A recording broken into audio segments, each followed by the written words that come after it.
Hi friends, இன்றைக்கி நம்ம எங்கே வந்திருக்கோம் பார்த்தீங்கன்னா நாகர்கோவில் வந்திருக்கேன் மாமியார் வீட்டுக்கு. இன்றைக்கி இது பாருங்க, ஒரே மழை. நாகர்கோவிலில் செம மழை. நைட்டெல்லாம் நல்லா மழை பெஞ்சது, இப்போ தூரிக்கிட்டே தான் இருக்குது. இங்கே பாருங்க, எங்கள் வீடு எப்படி இருக்குது. பழைய காலத்து வீடு. இது கோழிக்கூடு. அப்படியே இங்கே சமையல் ஆகிட்டுருக்கு. இது அடுப்படி.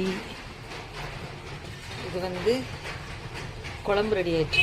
மீன் குழம்பு, வாழை மீன் குழம்பு சூப்பராக இருக்கும். வாழை மீன் எங்கள் மாமியார் நல்லா அரைச்சி கொடுத்துட்டு போயிட்டாங்க. நான் குழம்பு வச்சுட்டேன். குடிச்சிட்ருக்கு. நல்லா வற்றி வரணும். இந்த மீன் குழம்பு சூப்பராக இருக்கும். வாழை மீன் கலக்கக்கூடாது, மூடி வச்சிடலாம். நல்லா வற்றி வந்தானே எடுக்கணும். இன்றைக்கி மாமியார் வீட்டில் மீன் குழம்பு.